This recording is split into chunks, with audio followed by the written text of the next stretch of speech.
importantíssimo, mas que a gente parece que não gosta muito de falar, que a gente prefere, né, deixar para lá. Eu queria convidar os irmãos a abrir a Bíblia em Gênesis, capítulo 1. Gênesis, capítulo 1. Nós vamos ler o versículo 31, que é o último versículo deste capítulo.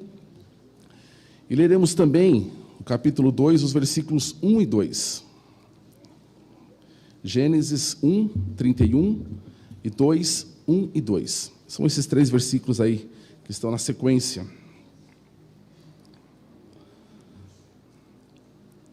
Eu quero, irmãos, com a graça de Deus, esta noite, falar sobre fé e trabalho. Fé e trabalho. Para quem quiser depois, irmãos, conhecer mais desse assunto, não vendemos livros, só estou indicando, eu li e estou tirando essa mensagem desse livro, Muita Coisa, do Tim Keller, Como Integrar Fé e Trabalho, como a nossa profissão a serviço do reino de Deus. Este livro é fantástico, irmãos, eu recomendo a leitura. Gênesis 1, 31 diz assim: E Deus viu tudo o que tinha feito, ou o que havia feito, e tudo havia ficado muito bom. Passaram-se a tarde e a manhã. Esse foi o 6º dia. Assim foram concluídos os céus e a terra, e tudo o que neles há. No 7º dia, Deus já havia concluído a obra que realizara, e nesse dia descansou. Abençoou o 7º dia e o santificou, porque nele descansou de toda a obra que realizara na criação. Amém. Não sei quantos dos irmãos já tiveram a oportunidade de ler em algumas outras culturas, religiões, ou até na mitologia grega, sobre a criação do mundo, como que o mundo foi criado. Há vários registros de explosões, né? Vários registros de guerras entre deuses que originaram, né, o mundo, deuses guerreando, disputando ali as suas forças cósmicas. Mas a Bíblia, irmãos, ela registra a criação de todas as coisas, o universo, como fruto de um trabalho. Fruto de um trabalho. Um trabalho, irmãos, de um artesão. Deus, ele criou o mundo não como um soldado cava uma trincheira, mas Deus criou o mundo como um artesão trabalha na sua obra-prima. O universo, os céus e a terra é fruto, então, de um trabalho. Veja, irmãos, que o relato da criação não começa com Deus mandando o homem trabalhar, mas começa com Deus trabalhando. Deus se revelando através do trabalho. E relata, irmãos, Deus trabalhando e se alegrando com o resultado do seu trabalho. Deus trabalhando e se alegra, porque viu que tudo era muito bom, né? Então, irmãos, essa perfeição e essa harmonia desse trabalho revelam, então, o caráter de Deus. Uma das formas de Deus se revelar quem Ele é através da obra das suas mãos, é através do seu trabalho, né? A gente pode, então, verificar os céus e a terra, o funcionamento de todas as coisas e saber que há um artesão por trás disso, há alguém por trás disso. Uma das formas de nós tratarmos o nosso Deus é como Criador. E quando a gente fala de Deus Criador, a gente está falando de um trabalho dele, né? De uma tarefa que Deus faz. Então, irmãos, no tocante ao homem, quando a gente pensa do nosso trabalho, biblicamente falando, irmãos, uma vocação, um chamado ou um trabalho, ele sempre visa o bem comum. Quando você fala de trabalho, nunca é visando o individual, é sempre o coletivo, é sempre o bem comum. Em última instância, a gente nunca trabalha para nós mesmos, a gente trabalha sempre visando o próximo. O médico, quando atende, não atende a sua própria saúde, atende a saúde do outro.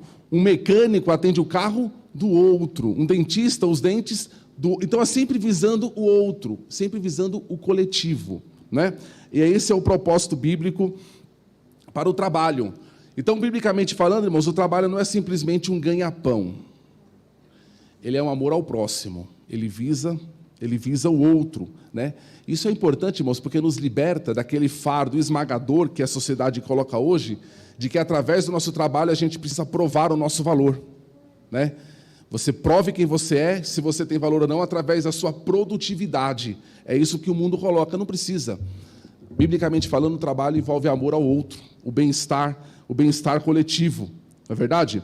Então, irmãos, e depois de todo esse trabalho que Deus faz, como eu falei para os irmãos, ele vê o resultado, ele contempla a sua obra e fala, é muito bom.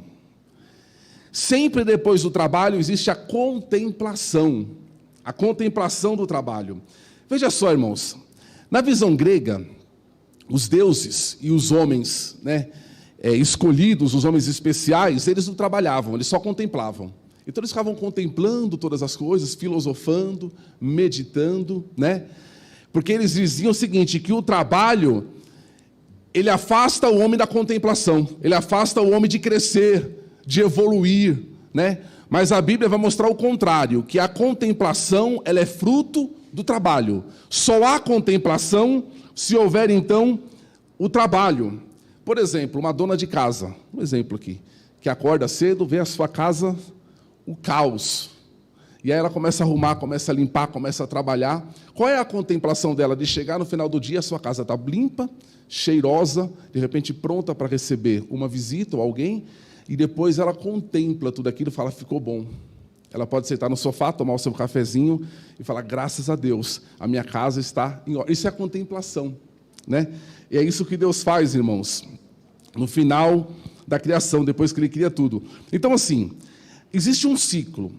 Deus trabalhou, Deus contemplou e Deus descansou. Trabalho, contemplação e descanso. Este é o ciclo bíblico, irmãos, para o trabalho do homem, para a vida do homem, faz parte do nosso propósito. Veja só, a primeira coisa que nós temos que pensar aqui, irmãos, depois dessa introdução, é que o trabalho, ele faz parte do plano original de Deus. O trabalho faz parte do design original de Deus para o homem. O trabalho não veio com a queda. O trabalho fazia parte do jardim do Éden. O homem, irmãos, ele deveria trabalhar mesmo antes da queda, ok? O trabalho fazia parte da bênção do jardim. Irmãos, trabalhar demais é ruim. Mas pior do que isso, irmãos, é a ociosidade. Não é verdade? A Bíblia ensina um equilíbrio. Trabalho, contemplação e descanso. Se não houver este equilíbrio, irmãos, é ruim. Está fora do projeto que Deus, da nossa estrutura como ser humano, da imagem de Deus que nós carregamos. Fica fora, fica desconectado. Então, assim, como eu disse, na mitologia grega, o trabalho rebaixava o homem. O trabalho excluía o homem do seu crescimento. Na Bíblia não, pelo contrário, o trabalho faz parte do homem. Você já pensou, irmãos, se a terra produzisse o fruto por si mesma? Não precisava ninguém trabalhar. Adão, fique à vontade, não precise trabalhar, porque a terra vai produzir sozinha. Vai dar sua maçã, a sua pera, a sua uva, e você vai comer, vai tudo. Irmãos, a ociosidade mataria o homem. A gente já teria se extinguido há muito tempo. Então, irmãos, o trabalho é uma bênção, viu? O trabalho não é, como alguém diz, um mal necessário. Deus trabalhou por puro prazer e por alegria. Ok? Interessante, irmãos, que há um teólogo, Derek Kidner, que ele diz o seguinte, que apenas o homem é destacado na criação recebendo descrição de tarefas e ofícios. Enquanto plantas e animais são criados para frutificar e multiplicar-se, os seres humanos, são chamados a um trabalho, são chamados a governar, a subjugar, a governar a terra, a administrar tudo aquilo que Deus tinha feito. E esse trabalho, irmãos, que Deus deu ao homem, lá no plano original, daqui a pouco você vai entender onde eu quero chegar. Só estou explicando a questão do trabalho aqui. Eu quero abençoar o teu trabalho esta noite, viu? Eu quero abençoar a obra das tuas mãos. Eu quero te dizer que a obra que você faz não é uma maldição, é bênção de Deus, e que Deus te abençoe.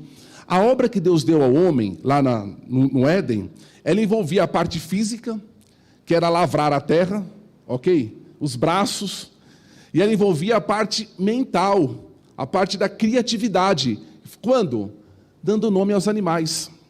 Então Deus capacitou o homem para trabalhar com os braços e com a cabeça, ok? Então, sempre que o homem trabalha com os braços e com a cabeça, irmãos, estamos desempenhando a imagem de Deus. Como representante de Deus, trabalhamos. Deus trabalha, viu? O nosso Deus não é como os deuses gregos, ociosos, preguiçosos, viu? O nosso Deus, ele trabalha.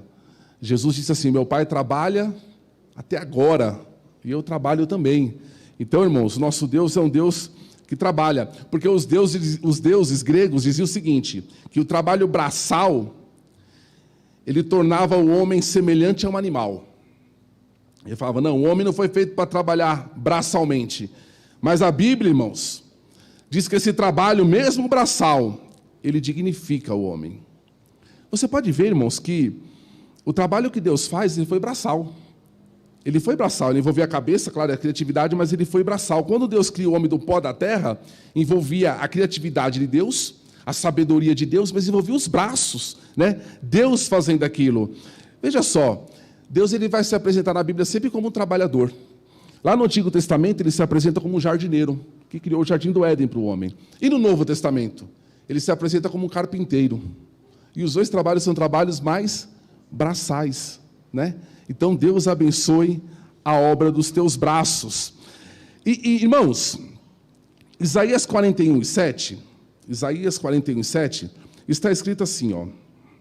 Isaías, irmãos quiserem abrir, eu anotei aqui, mas eu vou abrir, irmãos, eu vou fazer questão de abrir. Diz assim, ó, o artesão encouraja um ourives. Olha que interessante esse começo do versículo. Não seria o contrário, irmãos? Porque, olha só, o artesão... Aqui, algumas versões fala carpinteiro. Ele trabalha com o quê? Com serrote, com prego, com martelo, não é verdade? Com talhadeira. E o ourives? O ourives trabalha com ouro, com metal nobre. É um trabalho fino. O certo seria assim, o ourives encoraja o carpinteiro. Não, é o carpinteiro que encoraja o ourives. Por quê? Porque diante de Deus, irmãos, todo trabalho é digno. Todo trabalho glorifica ao Senhor, quando ele é feito com essa mentalidade, de que foi Deus quem deu, de que é Deus quem capacita. Então, irmãos, qual é a mentalidade? Sempre que trabalhamos, irmãos, estamos trabalhando para o Senhor, nós glorificamos a Deus. Seja aqui na igreja tocando, pregando, dando aula dominical, seja capindo um jardim, arrumando um carro, atendendo um cliente, fazemos tudo para a glória de Deus. Não é só a pregação do Evangelho, é tudo que fazemos para a glória do Senhor.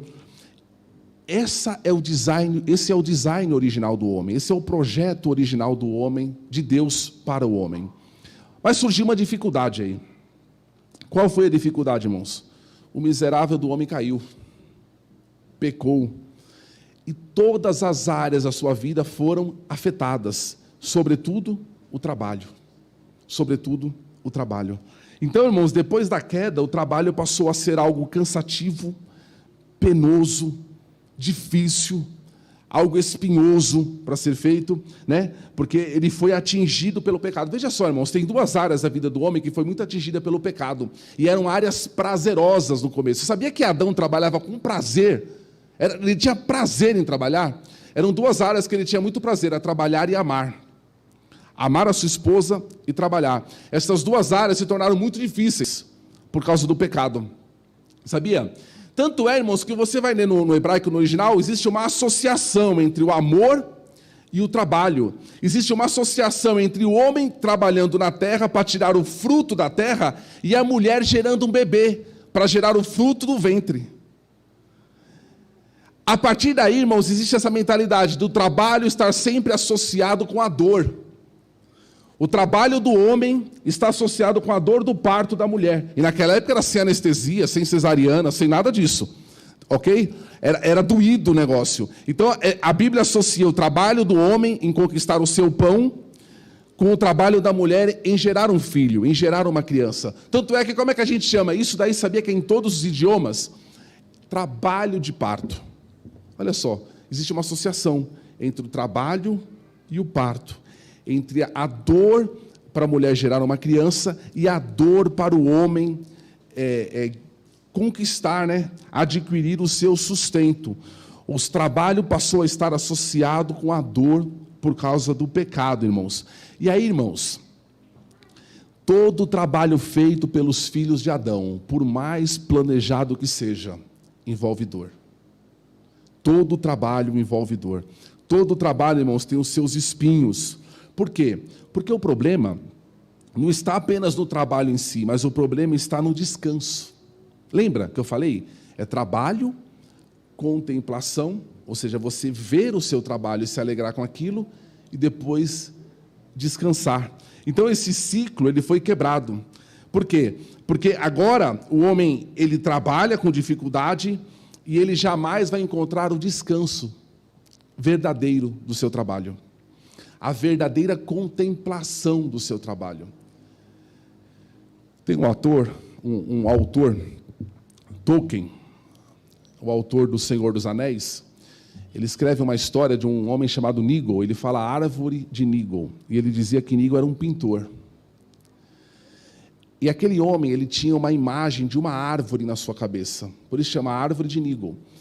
Aquela árvore era linda, era esplêndida, as folhas, o tronco, os frutos, tudo era glorioso naquela árvore, e ele tinha aquela árvore aqui, na cabeça. Mas quando ele pincelava, tentava expressar aquela árvore no seu pincel numa tela, nunca saía igual. Por melhor que saísse, ele olhava e falava, não é a árvore ainda. A árvore que eu imagino, que está aqui no meu coração, é diferente dessa daí. E por mais que ele se dedicasse, ele nunca conseguiu pintar aquela bendita árvore. Aí Tolkien diz que ele morreu. Quando ele chegou no céu, sabe o que ele se deparou lá no céu? A árvore, ela estava lá. Porque existe dentro de nós um ideal. E a gente nunca consegue expressar pelo nosso trabalho aquele ideal, sabia? Porque há dor, porque há sofrimento. Nunca a gente vai conseguir aqui na terra ter essa contemplação do trabalho, no seu todo, de forma absoluta, porque somos pecadores. Então o jovem às vezes entra na universidade e fala, eu vou mudar o mundo, eu vou adquirir o diploma e vou revolucionar a terra, vou ser o segundo Einstein, né? E aí, irmãos, pega o diploma e vê que nada daquilo acontece. E por mais que você se dedique, aquilo que há de imaginário, de utópico, você nunca consegue expressar através das suas mãos, porque você está contaminado, você é filho de Adão. Entende? Então, irmãos, aí, diante dessas dificuldades todas, o trabalho passou a ser visto por alguns como ser visto não, até biblicamente, algo ruim, algo difícil, algo penoso, e aí surgiram algumas visões erradas, que não são bíblicas do trabalho. A primeira visão, irmãos, e a gente tem falado bastante isso aqui em vários cultos de doutrina, é aquela visão dualista, secular. Qual é essa visão, irmãos? Quando a pessoa entende que o trabalho que ela faz lá fora, de segunda a sexta, não tem nada a ver com Deus. Existe essa mentalidade na cabeça das pessoas, eu trabalho para Deus aqui na igreja, e lá fora não, lá fora Deus não tem nada a ver com a minha profissão, Deus não tem nada a ver com a forma como eu atendo meus clientes, como eu executo o meu serviço. Então assim, aí você criou dois mundos, o mundo de Deus e o mundo do mal, o mundo do maligno. Neste mundo de Deus que a igreja está presente, eu trabalho para Jesus, eu trabalho para Deus e é uma bênção, eu trabalho falando língua estranha. Nesse daqui é uma tribulação. Por quê? Porque o meu chefe é do diabo, as pessoas que trabalham comigo lá são do diabo, aquela profissão também é do diabo, tudo é aquilo do mal, mas eu preciso daquilo. Então eu vivo em dois mundos. Aqui eu glorifico a Deus, lá não. Lá Deus nem sabe o que eu faço. Deus não tem nada a ver com a minha profissão. Deus nem entende aquele negócio lá. Então você criou dois mundos, é uma visão errada. Sabe, tem um teólogo indiano que morreu faz pouco tempo, chamado Ravi Zacharias. Ele diz o seguinte, que não existe esse negócio de sagrado e secular. O contrário de sagrado não é secular, é profano. Você entende? Não existe esse negócio de dois mundos. Ele fala assim, nenhum seguidor de Cristo tem trabalho secular, mas todos têm um chamado sagrado. A gente precisa entender, quando a gente fala de trabalho, que Jesus Cristo, Ele é o Senhor da igreja, Jesus Cristo é o Senhor das universidades, Jesus Cristo é o Senhor dos hospitais, Jesus Cristo é o Senhor das empresas, Jesus Cristo é o Senhor da bolsa de valores, Jesus Cristo é o Senhor das escolas, Jesus Cristo é o Senhor de tudo. Como diz um outro teólogo, não há um centímetro na terra da qual Deus não possa dizer é meu. Tudo é dele. Ele comanda todas as coisas. E quando eu trabalho com essa mentalidade, eu trabalho diferente. Você entende isso? O ensino do trabalho bíblico, a teologia bíblica para o trabalho, é você entender que todas as coisas são do Senhor. E Deus sabe o que você faz lá. Deus entende do que você faz lá. E Deus pode te capacitar com mais criatividade para fazer aquele negócio lá. Viu? É uma palavra de Deus, as coisas se abrem, né? Então, irmãos, e tudo isso, irmãos, ele vai dizer o seguinte: o meu chamado é construído por Deus como um tecelão tece uma obra-prima. As minhas origens, as minhas frustrações, os meus traumas, as minhas vocações, tudo isso coopera para o trabalho final. Sabia? Até nas tuas frustrações Deus trabalha.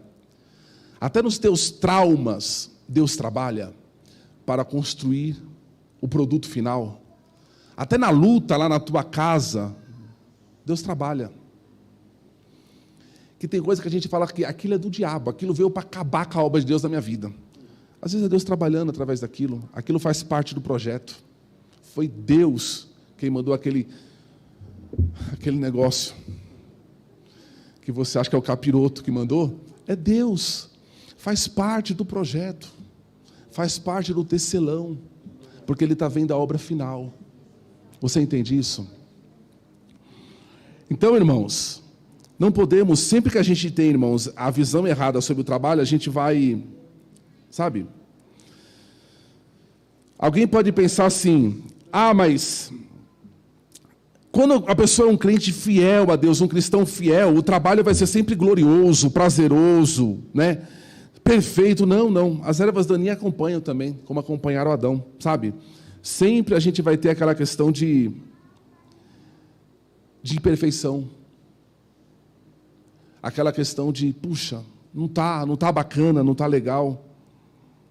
Essa é a primeira visão, a visão dualística do trabalho. Não existe dois mundos. O Senhor é o Senhor de todas as coisas. Existe também, irmãos, aquela visão idolátrica do trabalho, sabe?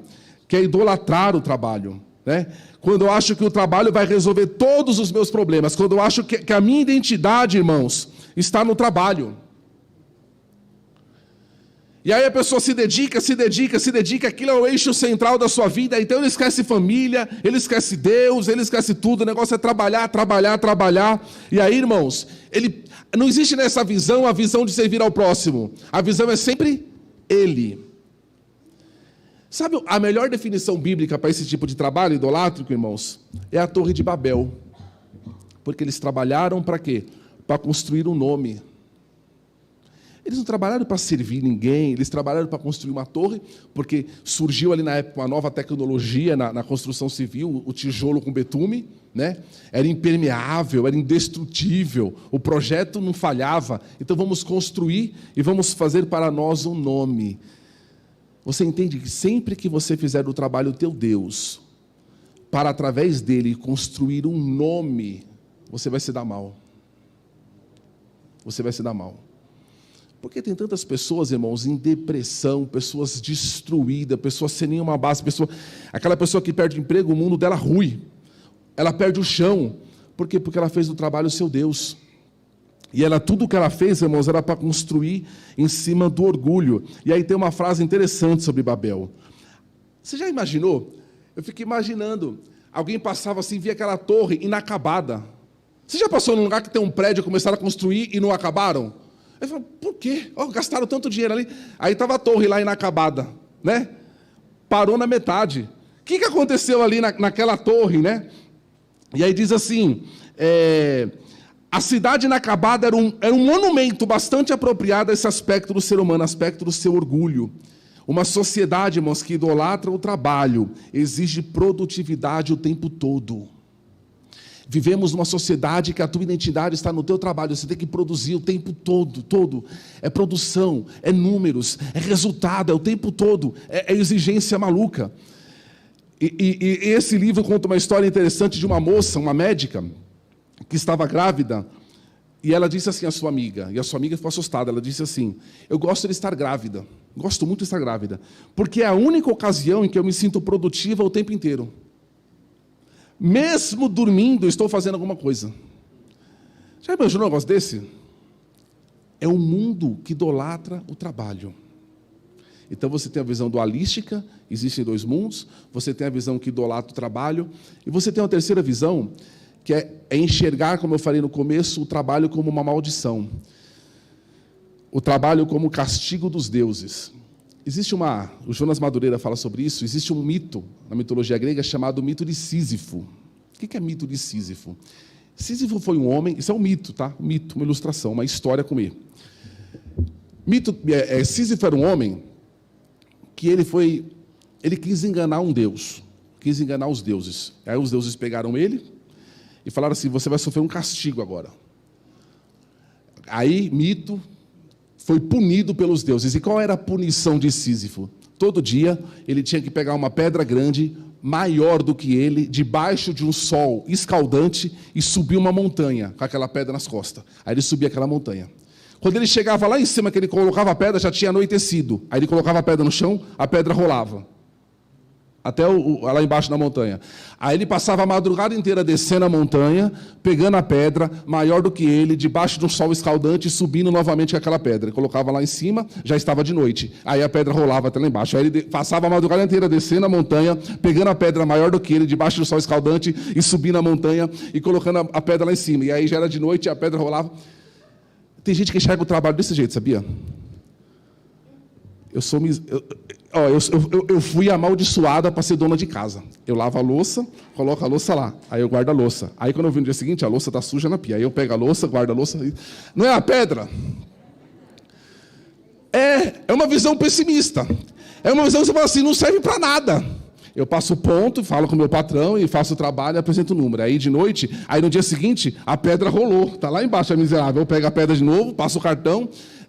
E a gente vê o trabalho assim, sem nenhum prazer, como sendo uma maldição dos deuses. Essa não é a visão bíblica. Essa não é a visão bíblica. Então, irmãos, para a gente encerrar, que eu já passei do horário hoje, qual é a visão bíblica do trabalho, irmãos?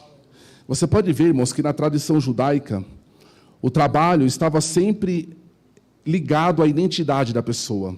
A Bíblia vai falar, por exemplo, de José, o carpinteiro, Mateus, o publicano, Alexandre, o latoeiro. O nome da pessoa estava sempre associado à sua profissão. Por quê? Porque, como eu falei no começo, Deus é o Deus criador. Ou seja, fala do trabalho que Deus fez, né? E sabe, irmãos, um dos maiores legados que a Reforma Protestante deixou para nós foi enxergar o trabalho de forma bíblica, de forma verdadeira. Sabe por quê? Porque a igreja do Papa, na época, considerava o trabalho do sacerdote superior. E o resto do trabalho? Entende? O resto do trabalho é para a gentalha. O resto do trabalho é para pessoas que não têm uma profunda... É para os mundanos, é para os degradantes, é a classe secular. Qual era o trabalho para Deus? Era pregar e cantar. Mas eu não sei nem pregar e nem cantar. O que eu faço? Vai orar. Só tem isso. Mas eu não posso servir a Deus. Não. Ou você prega, ou você canta, ou você ora. Mas e a minha profissão? Não, a sua profissão é do mundo do capiroto. Não serve. Essa era a visão que tinha. Aí chega Martinho Lutero mudando isso, dizendo o seguinte... O sapateiro, ele glorifica a Deus, sabe como? Não cantando só, não ouvindo a mensagem só e não orando só. Ele serve a Deus consertando sapatos. O padeiro, ele glorifica a Deus fazendo o melhor pão, fazendo o pão da melhor forma. O carteiro, ele glorifica a Deus entregando as suas cartas. Ele vai dizer assim, toda a profissão, ela glorifica a Deus. Quando a pessoa entende que foi Deus que lhe deu essa capacidade para executá-la. É Deus quem dá força nos braços e é Deus quem dá criatividade na mente. Ele vai dizer assim, ó, Deus ordenha a vaca, olha o que Lutero disse, Deus ordenha a vaca através das mãos do ordenhador. É Deus quem faz, é Deus quem capacita, ok? Então este conceito, irmãos, de trabalhos, só os trabalhos espirituais, feitos por homens, não. Todo trabalho glorifica a Deus. Todo trabalho, então, irmãos, é um ato de amor. E eu consigo, irmãos, servir a Deus através do meu trabalho, através da minha profissão. Deus te vocacionou para isso. O papel da igreja, então, irmãos, é motivar os seus membros da seguinte maneira: você é carpinteiro, você é marceneiro, faça a melhor cadeira e cobre o preço justo. Com isso você está lá glorificando ao Senhor. Esse é o papel. Seja ético em todo o trabalho que você fizer e o nome do Senhor será glorificado. Sabe, irmãos, porque sem essa visão, a palavra de Deus, ela não vai ter nenhuma influência no nosso dia a dia. Se houver dois mundos, irmãos, onde Deus está em um deles e não está no outro, irmãos, não faz sentido. Por que você acha que essa mentalidade a gente não carrega conosco o evangélico há muito tempo? Parece que a reforma não conseguiu resolver isso. Por que os nossos jovens, eu falo sempre disso, por que os nossos jovens, irmãos, têm medo de entrar nas universidades? Por que os nossos jovens têm medo de fazer uma faculdade de filosofia, letras, sociologia? Porque acham que é o mundo do inimigo. Não conseguem enxergar a obra de Deus lá, não conseguem enxergar a glória de Deus lá. É um ambiente mais difícil, sim, claro. Mas Deus te capacita para isso. Se Deus tem uma vocação com você nesse negócio, pode ir, Deus te abençoe. Só teremos, irmãos, uma visão correta do trabalho quando tivermos uma visão correta do mundo, sabe? Quando nós entendermos, irmãos, que nós, como cristãos, nós não somos apenas mordomos da igreja, nós somos mordomos do mundo. Nós somos mordomos do mundo, mordomos de toda a criação de Deus. Ok, irmãos? Deus te abençoe, Deus abençoe o teu trabalho, irmãos. Quando Deus nos chama, irmãos, a trabalhar, Ele está nos chamando à liberdade, irmãos. A nossa liberdade está no trabalho. Portanto, irmãos, fuja desses dois extremos, ok? Achar que é maldição, desses três, né? Achar que é maldição, idolatrar o trabalho, ou então achar que existem dois mundos, né? Uma visão dualística. Quando Deus terminou, irmãos, os 6 dias, é o texto que nós lemos, Ele descansou. Será que Deus estava cansado, irmãos? Não. Mas podemos dizer que Deus contemplava a sua criação e disse: é bom. Portanto, no texto, irmãos, o descanso aqui é sinônimo de contemplação. Frustra-se, irmãos, quem busca a contemplação sem o trabalho, como os deuses gregos, sabe? Você acredita que sabe que sem trabalho não há descanso? Pega uma pessoa ociosa, ela está cansada o tempo todo. Pede para uma pessoa ociosa pegar uma agulha que caiu no chão. Mas que dificuldade. Eu? Não tem outro. Né? Mas tem que ser eu. Quem não trabalha não sabe o que é descanso. Quem não trabalha não sabe o que é contemplação. Não sabe o que é fruto. A Bíblia vai dizer assim, eu estou acabando. Eclesiastes 4:6. É melhor um punhado com tranquilidade do que as 2 mãos cheias à custa de muito trabalho e perseguir o vento. O que a Bíblia está dizendo? Ficar satisfeito com o trabalho neste mundo, irmãos, caído, é sempre uma dádiva de Deus. E aí é um equilíbrio. Qual é o equilíbrio? Um punhado cheio e o descanso. É melhor do que os 2 punhados cheios, você está lá idolatrando o trabalho. Mas também nenhum punhado é ruim. Eu não vou trabalhar, porque esse negócio de trabalhar cansa e eu não vou ficar com nenhum punhado, viu? Eu vou deixar esse negócio para quem foi chamado. Então, irmãos, essa é a visão bíblica do trabalho. Que Deus te abençoe, jovem, irmão, irmã, que Deus abençoe a obra das tuas mãos, que Deus te dê criatividade, que Deus te capacite.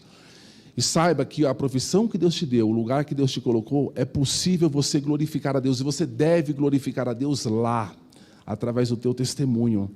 Porque a gente pensa assim, bom, eu sou mecânico, eu trabalho consertando o carro.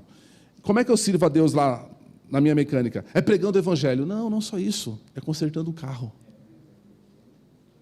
Da melhor maneira, sem enganar ninguém. Aquela peça está ruim, eu vou dizer que está ruim aquela outra, porque eu vou ganhar mais. Não, isso você não glorifica a Deus, é sendo honesto. Então, saiba, meus irmãos, sabe, irmão Marco, que a diaconia do irmão aqui glorifica a Deus, uma excelente diaconia.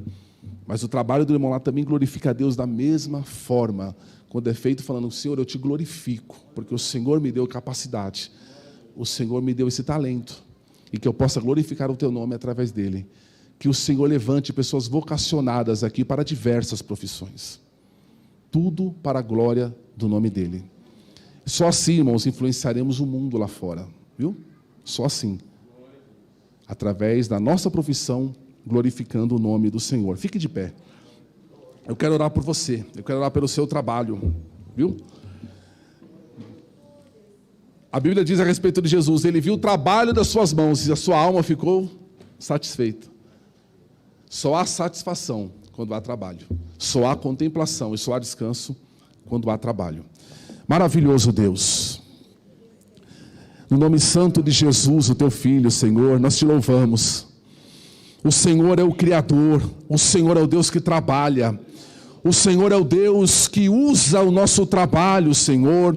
O Senhor é quem nos dá essa capacidade, ó Deus, braçal, intelectual, ó Deus bendito, para desempenharmos o trabalho da melhor forma e através da obra das nossas mãos, ó Deus, glorificar o teu nome. Deus Santo, eu quero te pedir, ó Deus, pelos meus irmãos, pelas minhas irmãs. Abençoa, Deus eterno, o trabalho do teu povo. Abençoa o suor do rosto do teu povo, Senhor. Ajuda, meu Deus, que o nosso suor possa te glorificar. Que a nossa contemplação, ó Deus, possa te glorificar. Que o nosso descanso possa te glorificar. Pois o Senhor tem prazer em dar um descanso do justo, aquele que trabalha, glorificando o teu nome, Senhor. Abençoa, Deus, a tua igreja. Abençoa a tua obra, Senhor. Eu quero te pedir, ó Deus, desperte os dons, desperte as vocações no coração dos nossos jovens, ó Deus bendito. Desperte, ó Deus, as profissões que o Senhor tem na vida deles, ó Pai. Ajuda-os, ó Deus, a desempenharem para a glória do teu nome, Jesus. Fica conosco, ó Deus. Receba, Pai, o nosso culto. Receba, Senhor, a nossa adoração esta noite, ó Deus. E glorifica o teu nome em nossas vidas, na segunda, na terça, na quarta, na quinta, na sexta, no sábado, no domingo, que todos os dias, ó Pai, o teu nome seja glorificado. Pai Santo, obrigado, ó Deus, pela tua palavra, Senhor. Nós te agradecemos em nome de Jesus, o teu Filho. Amém, meu Deus, amém. Erga suas mãos. Que a graça do nosso Senhor Jesus Cristo, o grande amor de Deus, a comunhão e as consolações do Espírito Santo sejam com todos e todos digam amém. Deus abençoe, irmãos, em nome de Jesus. Lembrando que terça, irmãos, temos estudo, viu? Terça, estudo.